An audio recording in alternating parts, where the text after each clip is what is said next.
Well, outside the House of Assembly, as the government moves to tighten legislation to address the whole vexing issue of the smuggling of migrants, there's some pushback from pundits who see the bill as an open invitation to illegal migrants. Lloyd Allen reports on what the coalition of independents make of what's on the table. It's consistent with the principle of non-refoulement. That has nothing to do with smuggling. That has to do with not being able to take someone home. A show of solidarity on Wednesday as members of the Coalition of Independents, led by party leader Lincoln Bain, converged at Parliament to address a very important matter facing the country. It's a Smuggling of Migrants Bill that they say addresses a number of issues, including asylum seekers, which in many cases could introduce concerns right here in the country.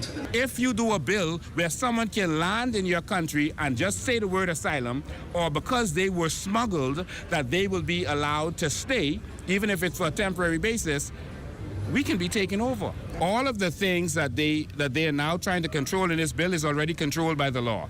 Every single act. Bain also alleging the bill directly attempts to serve as an open-door policy for migrants. The way the law presently is, a person who enters into the Bahamas, not through a port of entry and not with the permission of an immigration officer, enters illegally. But now that is being overridden by this bill. Attorney General Senator the Honorable Ryan Pinder explaining the bill essentially creates a bullseye in prosecuting smugglers. In order to bring any charges against a smuggler of migrants, you have to piece together different provisions of the Penal Code and the Customs Act and the Immigration Act. It's messy and it doesn't include all of the potential criminal violations. What this bill does, it strengthens the ability to prevent illegal migration into and out of the Bahamas of illegal migrants, of undocumented migrants, of unapproved migrants.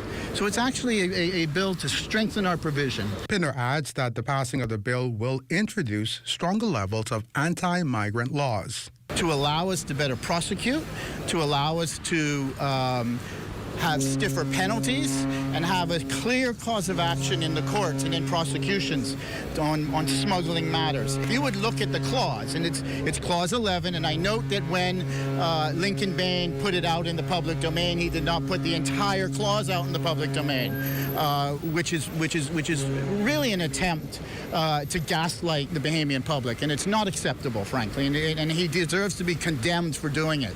The Smuggling of Migrants Bill has so far been tabled but not debated in the House of Assembly. For the Bahamas Tonight, I'm Lloyd Allen.